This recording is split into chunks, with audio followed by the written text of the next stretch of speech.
വിലാപയാത്ര കേശവദാസപുരത്തേക്ക് എത്തുകയാണ്. നമുക്ക് ദൃശ്യങ്ങളിൽ കാണാം, മുദ്രാവാക്യം വിളിച്ചുകൊണ്ട് VS-നെ ഒരു നോക്ക് കാണാൻ ആളുകൾ തിങ്ങിക്കൂടി നിൽക്കുന്ന കാഴ്ചയാണുള്ളത്. വിലാപയാത്ര തുടങ്ങി ഏതാണ്ട് 2 മണിക്കൂറോളം എത്താൻ പോവുകയാണ്. പക്ഷേ പിന്നിട്ട പോയിന്റുകൾ പാളയവും PMGയും പ്ലാമൂടും മാത്രമാണ് പിന്നിടാൻ കഴിഞ്ഞത്. പട്ടം കഴിഞ്ഞ് ഇപ്പോൾ കേശവദാസപുരത്തേക്ക് പോവുകയാണ്. ആ വാഹനത്തിന് നീങ്ങാൻ പോലും കഴിയാത്ത വിധം ആളുകൾ അതിനെ ചുറ്റുന്നത് നമ്മൾ കാണുന്നു. അവസാനമായി VS-നെ ഒരു നോക്ക് കാണാൻ സ്ത്രീകൾ കുട്ടികളും ഒക്കെ അവിടേക്ക് എത്തുന്ന കാഴ്ചകളാണ് കാണുന്നത്. ഇപ്പോൾ പട്ടം PSC ഓഫീസിൻ്റെ അടുത്താണ് വിലാപയാത്ര എത്തിയിരിക്കുന്നത്. 1 ഇഞ്ച് പോലും നീങ്ങാൻ കഴിയാത്ത വിധം ആളുകൾ ആ വാഹനത്തിന് ചുറ്റും തടിച്ചുകൂടിയിരിക്കുന്നതാണ് നമ്മൾ കാണുന്നത്. മുദ്രാവാക്യം വിളികളോടെ അവർ കണ്ണേ കരളെ വിളികളോടെ അവർ VS-നെ ഒരു നോക്ക് കാണാൻ അവിടേക്ക് എത്തുന്നു. ഈ വിലാപയാത്ര തുടങ്ങി ഓരോ പോയിന്റിലും നമ്മൾ കാണുന്നത് ഇതാണ്. റോഡിന് ഇരുവശവും ഈ കാഴ്ച തന്നെയാണുള്ളത്. ജനങ്ങളുടെ അണമുറിയാത്ത പ്രവാഹം VS-ന്റെ വിലാപയാത്ര കടന്നു പോകുന്ന ഇടങ്ങളിലേക്ക് എത്തിക്കൊണ്ടിരിക്കുകയാണ്. അവർ VS-ന്റെ അവസാന യാത്രയും ഒന്ന് മൊബൈലിൽ എടുക്കാൻ ശ്രമിക്കുന്നു, അത് സൂക്ഷിക്കാൻ ശ്രമിക്കുന്നു. ഇനി ഒരു മടക്കമില്ല VS-ന് ഇങ്ങോട്ടേക്ക്. വിപ്ലവ മണ്ണിലേക്ക് VS-ന്റെ അവസാന യാത്രയാണ്. ആ യാത്രയിൽ വികാരവായ്പോടുകൂടി VS-നെ അവസാനമായി ഒരു നോക്ക് കാണാൻ തടിച്ചു കൂടുന്നവരെയാണ് നമുക്ക് റോഡിൽ ഇരുവശവും കാണാൻ കഴിയുന്നത്.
വികാരവായ്പോടുകൂടിയുള്ള ഒരു യാത്രയയപ്പാണ് തലസ്ഥാന നഗരം VS-ന് നൽകുന്നത്.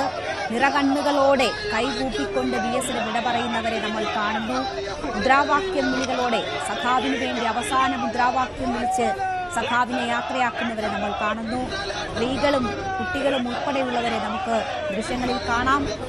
വാഹനം കടന്നു പോകാൻ പോലും കഴിയാത്ത വിധം ജനം ആ വാഹനത്തെ മൂടിയിരിക്കുകയാണ്. പല പോയിന്റുകൾ നേരത്തെ തന്നെ പ്രഖ്യാപിച്ചിട്ടുണ്ട്. ഇനിയും VS-ന് അന്ത്യാഞ്ജലി അർപ്പിക്കാൻ എത്തേണ്ടവർ ഇവിടങ്ങളിൽ എത്തണമെന്ന നിർദ്ദേശങ്ങൾ നൽകിയിട്ടും ആ പോയിന്റുകൾക്കിടയിലൊക്കെയും ആളുകൾ തിങ്ങിക്കൂടുന്നതാണ് നമ്മൾ കാണുന്നത്. വിലാപയാത്ര ഇപ്പോൾ പട്ടം പിന്നിട്ടിരിക്കുകയാണ്. അടുത്ത പോയിന്റ് കേശവദാസപുരമാണ്. പക്ഷേ വാഹനത്തിന് മുന്നോട്ട് പോലും നീങ്ങാൻ കഴിയാത്ത വിധം ആളുകൾ അവിടെ തമ്പടിച്ചിരിക്കുന്നതാണ് നമ്മൾ കാണുന്നത്. കുട്ടികൾ ആ കുഞ്ഞ് ജനിക്കുമ്പോൾ ഒരുപക്ഷെ VS അവശതകളിലേക്ക് മാറിയിട്ടുണ്ടായിരിക്കും. പക്ഷേ ആ കുഞ്ഞിനെയും അവസാനമായി VS-ന്റെ ഒരു കാഴ്ച കാണിക്കാൻ മാതാപിതാക്കൾ ഉൾപ്പെടെ ശ്രമിക്കുന്നതിൻ്റെ കാഴ്ചകളാണ് നമ്മൾ കാണുന്നത്. എന്തായാലും വികാരനിർഭരമായ യാത്രയയപ്പാണ് തിരുവനന്തപുരം VS അച്യുതാനന്ദന് നൽകുന്നത്. കേശവദാസപുരത്ത് നിന്ന് TG സജിത്ത് നമുക്കൊപ്പം ചേരുന്നുണ്ട്. സജിത്ത്, അങ്ങോട്ടേക്ക് വിലാപയാത്ര എത്തണം. ഇനി അടുത്ത പോയിന്റ് കേശവദാസപുരമാണ്. പക്ഷേ പട്ടം പിന്നിടാനാകുന്നില്ല. വികാരവായ്പോടുകൂടി ജനങ്ങൾ അവിടെ വാഹനത്തിന് ചുറ്റും കൂടിയിരിക്കുകയാണ്. മുദ്രാവാക്യം വിളികളാൽ മുഖരിതമായിരിക്കുന്നു അവിടെ.